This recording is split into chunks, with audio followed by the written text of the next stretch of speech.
محترم رمضان مبارک دا یو عظیم میاشت ده. الله جل جلاله دې میاشت ته ډېر زیات شرافت او عزت ورکړی دی. حضور مبارک صلی الله علیه وسلم دې میاشت ته سید الشهور ویلې. سید الشهور شهر رمضان وسید الایام الجمعه. په ټولو میاشتو کې سردار میاشت د رمضان مبارک میاشت ده او په ټولو ورځو کې سردار ورځ د جمعې مبارک ورځ ده. رمضان هغه میاشت ده چې الله جل جلاله خپل کامل قانون او ضابطه حیات د زندګۍ تیرولو اصول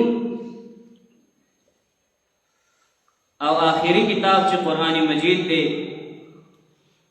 دا الله جل جلاله په دغه مبارک میاشت کې نازل کړی دی. قرآن کریم کې الله جل جلاله فرمایي شهر رمضان الذي انزل فيه القرآن هدى للناس وبينات من الهدى والفرقان. چې د رمضان مبارک هغه میاشت ده چې په دې کې د هدایت نه ډک کتاب او د خلقو دپاره واضح دلیل او نښه او د حق او د باطل ترمنځ فیصله کوونکی شی قرآن کریم نازل کړی دی. فمن شهد منکم الشهر فلیصم. څوک چې په تاسو کې دغې میاشتې ته حاضر شي نو د دې روژې دې ونیسي. ومن كان مريضا او على سفر فعدة من ايام اخر. که یو سړی بیمار دی یا مسافر دی او سفر کې ورته روژه نیول مشکل دی نو دې دغه ورځې وشمېري چې څو ورځې زما نه روژه پاتې شوله بیا دې وروستو د هغې قضا راوړي. دا ډېره مبارکه میاشت محترمو. د دې میاشتې نسبت الله جل جلاله ته په خپله باندې شوی دی. یو څیز ته چې نسبت کولی کېږي نو دا د دغه شي د شرافت د وجې نه او د هغې د عظمت او د لویوالي د وجې نه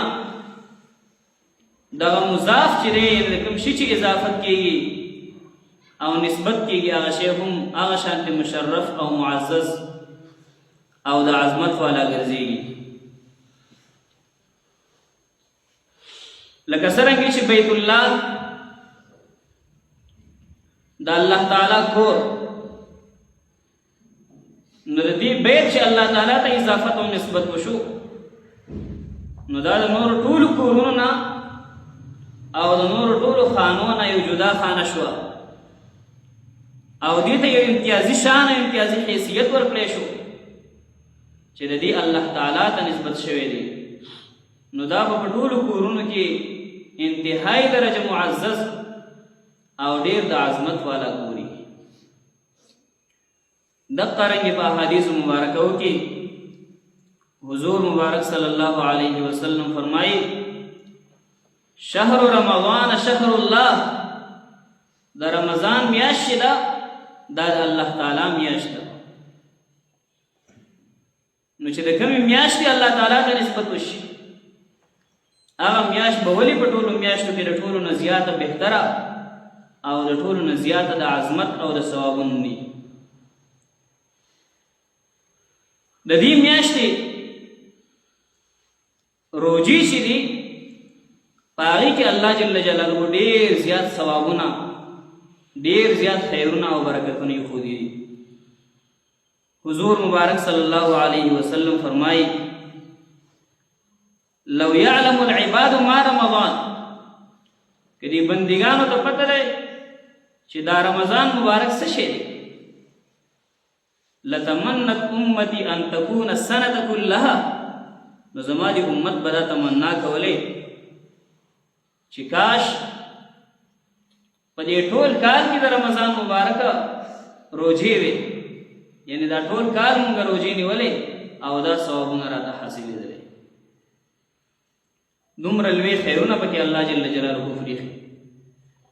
او حضور مبارک صلی الله علیه وسلم بد دې رمضان مبارک د میاشتې نه وړاندې د رجب او د شعبان په میاشتو کې دا دعاګانې وکړي: اللهم بارک لنا فی رجب و شعبان وبلغنا رمضان.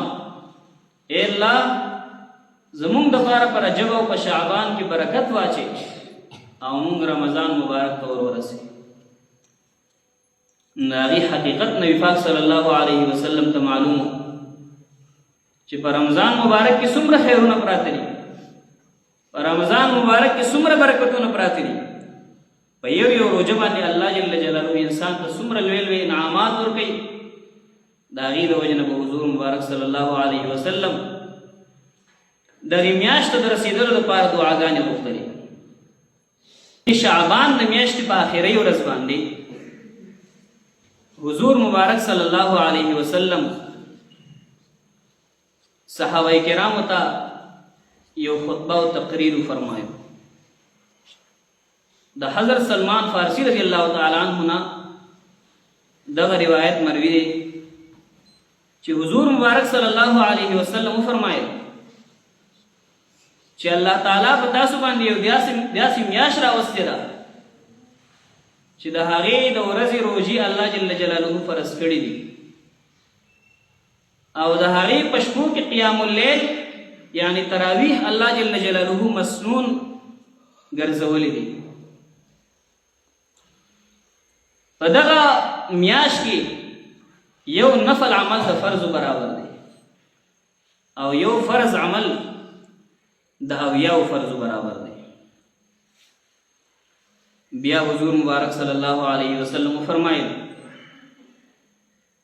چې په دې میاشت کې یو شپه داسې راتلونکې ده چې د دغه شپې قیام اللیل او د دې شپې عبادت دا د زرو میاشتو د عبادت نه بهتر دی.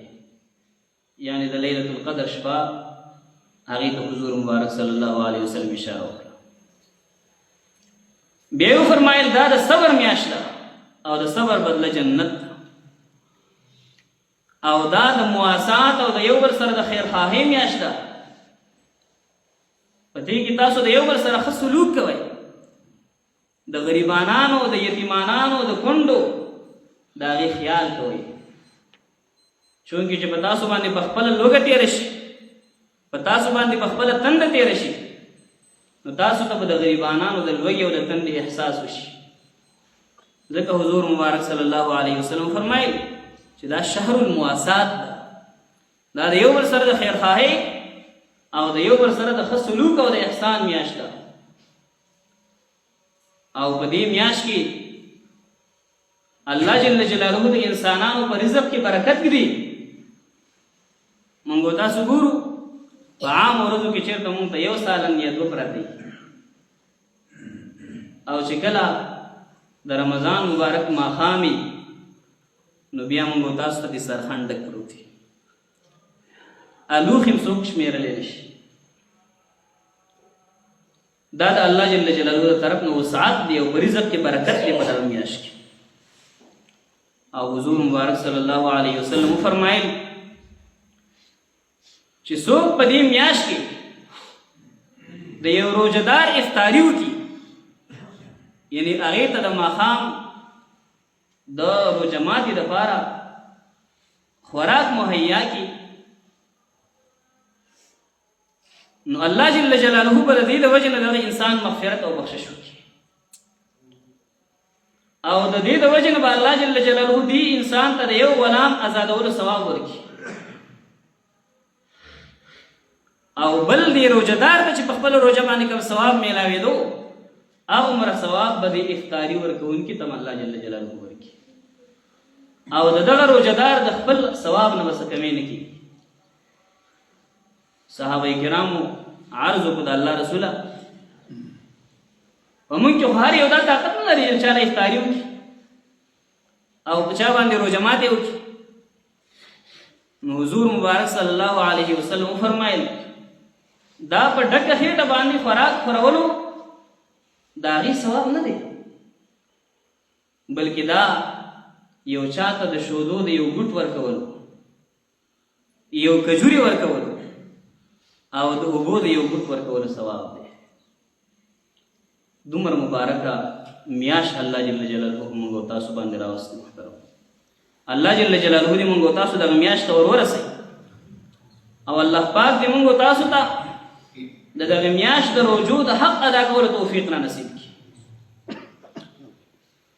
او الله پاک دې د هرې روژې د خپلو لوازماتو او مناسباتو سره د مکمل حق ادا کولو سره موږ او تاسو توفیق را نصیب کړي. محترم بل روایت دی حضور مبارک صلی الله علیه وسلم فرمایي چې کله د رمضان مبارک میاشت داخل شي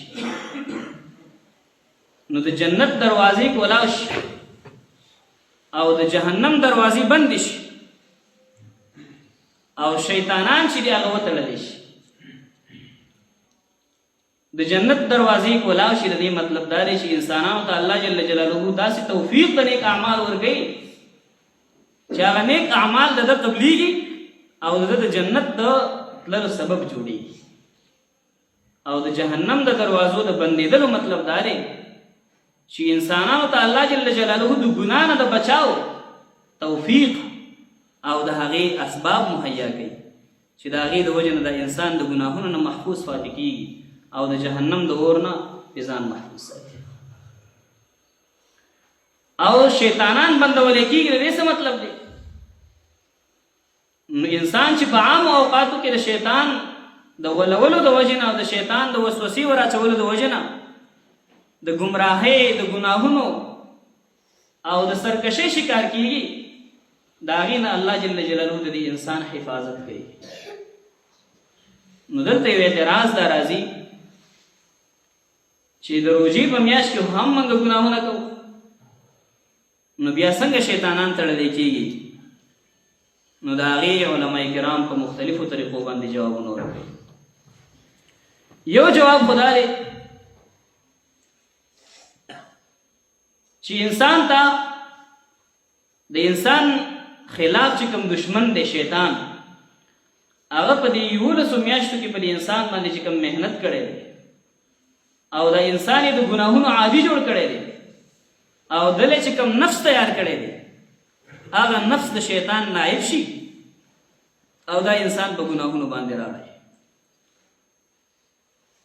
او دویمه دا ده چې بعضې علما کرام فرمایي چې په دې کې سرکش شیطانان تړلی کېږي او چې کوم عام شیطانان یې واړه واړه شیطانان هغه بیا هم نه تړلی کېږي، هغه بیا هم انسان غولی او انسان په ګناهونو اخته کوي. نو محترم دغه مبارکه میاشت په موږ او تاسو باندې راتلونکې ده. د هغې دپاره موږ او تاسو د اوس نه دعاګانې کوو چې الله پاک موږ دغه میاشت ته ورورسوي او د وخت اوس نه په خپل زړه کې دا خیال پیدا کړو او دا خبره مضبوطه او جازمه کړو چې په دې میاشت کې به انتهایی زیات عبادتونه کوم، د قرآن کریم تلاوت به کوم، د مسلمانانو د غریبانانو د یتیمانو د کونډو د هغې خدمت به کوم. او که زما دکان دی نو زه به د خلکو سره خره وي په هغې کې کړو. داسې نه چې د رمضان پیکج موږ په دې طریقه باندې استعمالو. د رمضان پیکج دی څنګه د رمضان پیکج دی؟ مخکې یو څیز په 10 روپۍ نو اوس په 15 روپۍ دی. دا د رمضان الټه پیکج دی. د رمضان پیکج دا پکار دی چې مخکې یو شی په 10 روپۍ اوس یې ته په 8 روپۍ خرڅ کړي، اوس یې په 15 روپۍ باندې خرڅ کړي. د خلکو سره خپل تاوان پکې نه کوو، خیر خو چې زیاتې ته یې ګټو د هغې په ځای باندې کمې وګټو.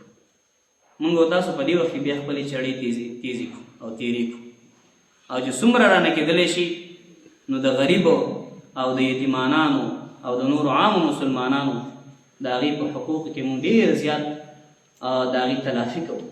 د دې وجې نه موږ او تاسو ته پکار دي چې انتهایي د همدردۍ مظاهره او انتهایي د عبادتونو د زهد د الله جل جلاله سره د تعلق د تقوا د هغې مظاهره په دغه میاشتو.